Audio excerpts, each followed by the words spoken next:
Chemistry নিয়ে যারা পড়াশোনা করেছেন এবং সামনে যাদের প্রাইমারি ভাইবা পরীক্ষা রয়েছে, এই ভিডিওটি আপনাদের জন্য খুবই গুরুত্বপূর্ণ। এই ভিডিওতে আমরা রসায়ন প্রাইমারি ভাইবা নোটের 1 নম্বর রিয়েল ভাইবা এক্সপিরিয়েন্সটি আপনাদের সাথে আলোচনা করব। তিনি মুন্সিগঞ্জ জেলা থেকে ভাইবা পরীক্ষায় অংশগ্রহণ করেছিলেন। তো মুন্সিগঞ্জ জেলা থেকে যারা ভাইবা পরীক্ষা দিবেন তাদের জন্য তো খুবই গুরুত্বপূর্ণ, সেই সাথে অন্যান্য জেলা থেকে যারা ভাইবা পরীক্ষায় অংশগ্রহণ করবেন এবং রসায়ন নিয়ে যারা পড়াশোনা করেছেন তাদের জন্য সমান গুরুত্বপূর্ণ। যেমনটি ছিল তার ভাইবা এক্সপিরিয়েন্স। প্রথমে সালাম দিয়ে অনুমতি নিয়ে কক্ষে প্রবেশ করলাম। এরপর ডিপিএস স্যার আমার কাগজপত্রগুলো নিল। স্যার জিজ্ঞেস করলেন একাডেমিক শিক্ষা প্রতিষ্ঠান এবং রেজাল্ট সম্পর্কে জানতে চাইলেন। তো আমি বললাম। এরপর স্যার যেহেতু আমার সাবজেক্ট জানলেন যে রসায়ন, তখন স্যার জিজ্ঞেস করলেন জৈব যৌগ অজৈব যৌগ কাকে বলে। তো আমি বললাম হাইড্রোজেন ও কার্বন দ্বারা গঠিত হাইড্রোকার্বন এবং হাইড্রোকার্বন থেকে উদ্ভূত যৌগসমূহকে জৈব যৌগ বলে। যে সকল যৌগে কার্বন হাইড্রোজেন বন্ধন থাকে না তাকে অজৈব যৌগ বলে। এরপর স্যার জিজ্ঞেস করলেন মলিকুলার যৌগ কি, উদাহরণ দাও। তো বললাম মলিকুলার যৌগ হলো সেই যৌগ যা পরমাণুসমূহের সমযোজী বন্ধনের মাধ্যমে গঠিত। এই যৌগগুলিতে পরমাণুগুলো ইলেকট্রন ভাগ করে অণু গঠন করে, উদাহরণস্বরূপ পানি, মিথেন এবং কার্বন ডাইঅক্সাইড। স্যার জিজ্ঞেস করলেন সালোক সংশ্লেষণ কি, সালোক সংশ্লেষণ বিক্রিয়া লেখো। তো আমি বললাম যে শারীরবৃত্তীয় প্রক্রিয়ায় উদ্ভিদ ক্লোরোফিল ও সূর্যালোকের উপস্থিতিতে কার্বন ডাইঅক্সাইড ও পানির বিক্রিয়ায় শর্করা বা গ্লুকোজ ও অক্সিজেন উৎপন্ন করে, তাকে সালোক সংশ্লেষণ বলা হয়। উত্তর দিতেই স্যার জিজ্ঞেস করলেন সালোক সংশ্লেষণে কি উৎপন্ন হয়, তখন আমি বিক্রিয়া সহ বিষয়টি লিখে দেখালাম। স্যার দেখলেন এবং জিজ্ঞেস করলেন গ্লুকোজ কি, কার্বোহাইড্রেট কোথায় পাওয়া যায়। তাই আমি বললাম গ্লুকোজ হলো একটি মৌলিক চিনির অণু যা জীবন্ত প্রাণীর জীববিজ্ঞানে অত্যন্ত গুরুত্বপূর্ণ ভূমিকা পালন করে। আর কার্বোহাইড্রেট প্রধানত শস্য, ফল, সবজি এবং দুগ্ধজাত দ্রব্যে পাওয়া যায়। স্যার এবার জিজ্ঞেস করলেন তোমার শিক্ষা প্রতিষ্ঠান সম্পর্কে কিছু বলো, ইংরেজিতে ও বাংলায়। তো যদি নির্দিষ্ট করে বলে ইংরেজিতে বলতে হবে তাহলে আপনাকে ইংরেজিতেই বলতে হবে। তো আপনার শিক্ষা প্রতিষ্ঠান সম্পর্কে অবশ্যই একটা সম্যক ধারণা থাকতে হবে। প্রতিষ্ঠার ইতিহাস, বর্তমান প্রক্টর, বর্তমান ডিন, বর্তমান ভিসি, এগুলো সম্পর্কে আপনারা জেনে যাবেন।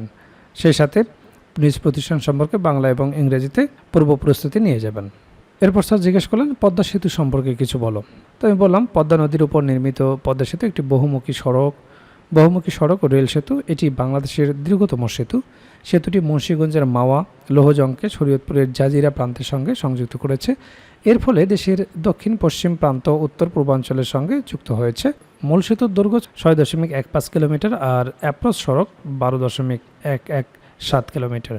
স্যার এবার জিজ্ঞেস করলেন গান বা কবিতা আবৃত্তি পারো। তো আমি কবিতা আবৃত্তি করেছি। অবশ্যই আপনাকে এক্সট্রা কারিকুলার অ্যাক্টিভিটিস হিসেবে গান অথবা কবিতা এগুলোর উপর প্রস্তুতি নিয়ে যেতে হবে। এখানে আপনার সরি বলার কোনো সুযোগ নেই। আপনাকে গান অথবা কবিতা অথবা গল্প অথবা ছড়া অথবা নাচ যে কোনো একটা বিষয় আপনাকে পারফর্ম করতেই হবে। তো আপনারা দেখলেন ভাইবা বোর্ডে কী ধরনের প্রশ্নগুলো জিজ্ঞেস করা হয়, কোন কোন বিষয় থেকে প্রশ্ন জিজ্ঞেস করা হয়। আর এই বিষয়গুলো নিয়েই আমরা তৈরি করেছি প্রাইমারি ভাইবার জন্য কমপ্লিট একটা প্যাকেজ, যে প্যাকেজে আপনার বিষয়ভিত্তিক ভাইবা প্রশ্নোত্তর থাকবে। একেবারে রিয়েল ভাইবার আলোকে বিষয়ভিত্তিক নোটটি তৈরি করা হয়েছে, যেখানে বিগত বছরে যে রিয়েল ভাইবাগুলো হয়েছে তা সুন্দরভাবে সমাধান করে দেওয়া হয়েছে। সেই রিয়েল ভাইবাগুলোও যদি আপনারা ভালো মতো দেখে যান, সেখান থেকেই বেশিরভাগ প্রশ্ন আপনারা কমন পেয়ে যাবেন।